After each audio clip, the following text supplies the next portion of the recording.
नाज़रीन, हमें पता है कि कई सारी ऐसी डिजीज़ेज़ हैं जिनकी हम डायग्नोसिस कर सकते हैं। फ़र्ज़ करें माइक्रोबियल डिजीज़ जो है वो चाहे बैक्टीरिया हो या वायरस हो, या वहाँ पे कोई फंगस हो या प्रोटोज़ोआ हो, हम उनको पैथोलॉजिकल टेस्ट से उसकी आइडेंटिफिकेशन कर सकते हैं। जेनेटिक डिसऑर्डर की भी हम डायग्नोसिस कर सकते हैं। लेकिन कई सारी ऐसी डिजीज़ेज़ हैं जिनकी जो कैटेगरी है या आइडेंटिफिकेशन है, डायग्नोसिस ना सिर्फ डिफ़िकल्ट है बल्कि उसकी ट्रीटमेंट भी बड़ी कॉम्प्लिकेटेड होती है।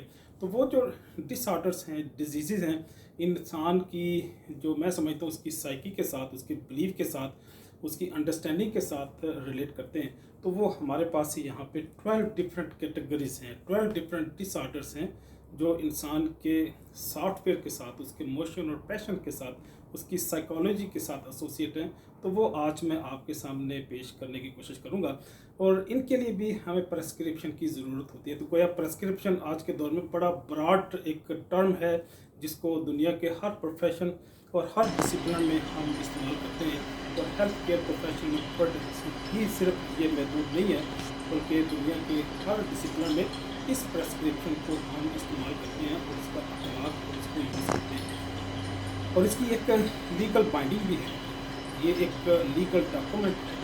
ये एक अंडरटेकिंग है। जो एक्सपर्ट है, जो प्रेस्क्राइबर है, इसकी रिस्पॉन्सिबिलिटी एक्सेप्ट करता है। और इसके साथ साथ ये जो प्रेस्क्रिप्शन है, ये प्रेस्क्रिप्शन इंटरप्रोफेशनल कम्युनिकेशन भी है। ये प्रेस्क्रिप्शन ये starting point of the treatment भी है। ये जो प्रेस्क्रिप्शन है ये इलेबोरेशन भी है किसकी, ट्रीटमेंट स्कीम की, कि ये इस किसी पर्टिकुलर डिसऑर्डर डिजीज़ की इस तरीके से, इस मैनर या फैशन से इसकी ट्रीटमेंट या इरेडिकेशन होगी। तो जो ऐसी डिजीज़ जो इंसान के माइंडसेट से, उसकी सोच से, उसके फेथ या बिलीफ से, उसके इमोशन और पैशन से बिलोंग करती हैं, उनमें ये 12 डिसऑर्डर या डिजीज़ हैं।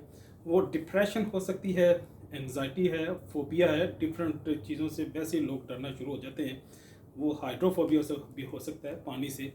लोग सोशल फोबिया भी हो सकता है। तो इट मीन लोगों को डिफरेंट, लोगों का जो खौफ होता है, चीज़ों का खौफ होता है, उसको फोबिया कहते हैं।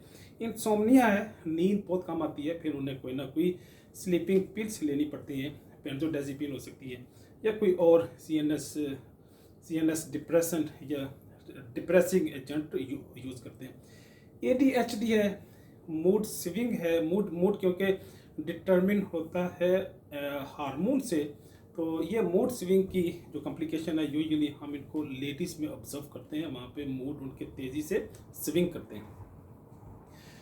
जो एक सोशल डिसऑर्डर भी है, या सोशलाइजेशन में लोगों को प्रॉब्लम होता है, कम्युनिकेशन में प्रॉपरली इंटरेक्ट नहीं कर पाते, फोकस नहीं कर पाते दूसरे लोगों के साथ इंटरेक्शन में, उन्हें बहरहाल प्रॉब्लम होता है। सोशल स्किल्स कुछ लोगों के पुअर होते हैं, जिसको एड्रेस करने के लिए फिर हम मतलब एक्सपर्ट्स हो जो उसके डिसऑर्डर से रिलेट करते हैं, जिनकी वो डोमेन में आते हैं, उनको इंगेज करते हुए हम उसको एड्रेस करते हैं।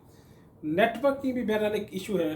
कुछ लोग बड़ी तेज़ी से बड़ा अच्छा नेटवर्क एस्टेब्लिश कर लेते हैं, लेकिन कुछ लोग उसमें इस स्किल में, इसमें सोशलाइजेशन में उनके स्किल बहुत अच्छे नहीं होते। कुछ लोगों को अननोन फियर होता है। वो किस चीज़ का, वो ज़िंदगी का भी हो सकता है, वो कारोबार का भी हो सकता है, वो उनको लिविंग के हवाले से भी हो सकता है, बच्चों का, फैमिली का। और भी कई सारे ऐसे खौफ होते हैं ज़िंदगी के अंदर कि जो सम टाइम इंसान को उसकी करेक्शन भी कर देते हैं, अल्लाह के करीब भी कर देते हैं। और कुछ लोग उसकी हिद्दत या उसकी इंटेंसिटी को बर्दाश्त नहीं कर पाते और उन्हें मुख्तलिफ कॉम्प्लिकेशन होना शुरू हो जाती हैं। कन्फ्यूजन बैरल एक डिसऑर्डर है, साइकोलॉजिकल प्रॉब्लम है जो इंसान के माइंड सेट से बिलोंग करती है। फिर और साइकोलॉजिकल डिसऑर्डर्स कई सारी हैं जिनको एड्रेस करने के लिए फिर हम प्रेस्क्राइबर के पास जाते हैं, जो प्रेस्क्रिप्शन देते हैं, जो उस डिजीज़ को, साइकोलॉजिकल डिसऑर्डर को या साइकोलॉजिकल प्रॉब्लम को एड्रेस करते हैं।